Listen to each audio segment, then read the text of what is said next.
Vous savez, quand on avait choisi il y a plusieurs semaines avec nos petits comités de préparation cette date du 27 mars, on n'a pas une seconde pu imaginer qu'elle serait à quel point une date historique qui restera certainement dans l'histoire d'Israël, et on verra comment les événements qui sont en train de se passer évolueront.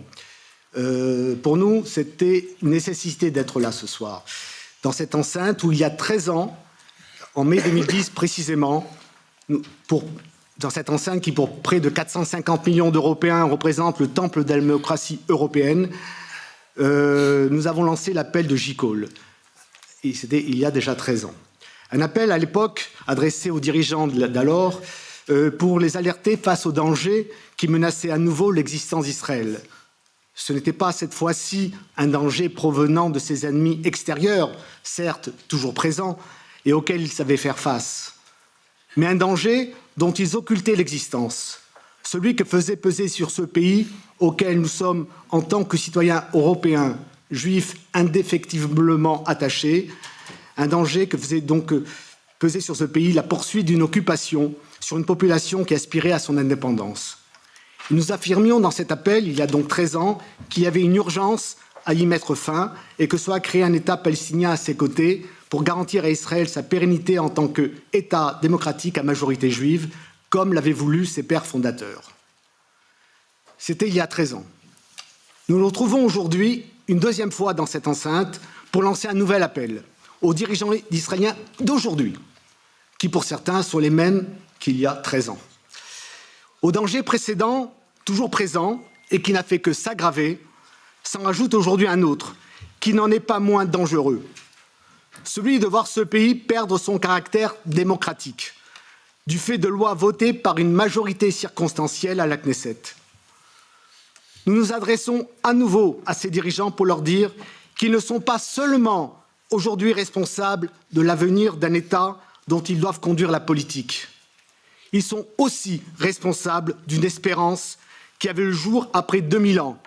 Certains diront par miracle, d'autres diront par la volonté de ses fondateurs et des circonstances historiques. Mais cette espérance, ce troisième temple, peut, comme les deux précédents, lui aussi disparaître. Il peut disparaître non pas à cause des menaces externes, certes toujours présentes, mais par les menaces internes, celles de la division que causerait un vote par la Knesset de loi qui conduirait à l'abandon de la séparation et de l'équilibre des pouvoirs entre le législatif, l'exécutif et le judiciaire, qui sont les conditions de la démocratie. Israël a été créé comme un État juif et démocratique. J'insiste sur le « et ». Juif parce que c'était, et c'est toujours le sens même du projet sioniste, démocratique parce que c'est la leçon que nous, juifs, avons retenue de l'histoire.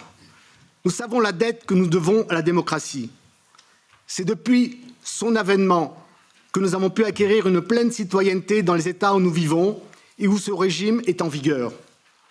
Si Israël existe aujourd'hui, il le doit d'abord à son peuple, mais aussi aux démocraties libérales qui le soutiennent depuis sa création. Quitter cette famille, déjà pas si nombreuse sur la planète, serait tout aussi dangereux pour Israël que la pire des menaces extérieures.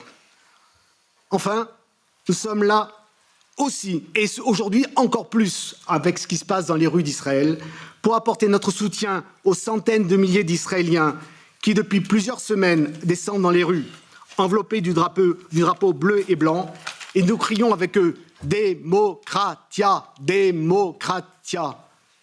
Ce n'est pas besoin de traduire ce mot-là. Tout le monde le comprend dans toutes les langues. Voilà, ce sont les messages que nous sommes venus vous dire ce soir dans cette enceinte, et tous les orateurs que je remercie encore d'être présents, que je vais introduire tout à l'heure, sont venus aussi le dire, chacun à sa façon.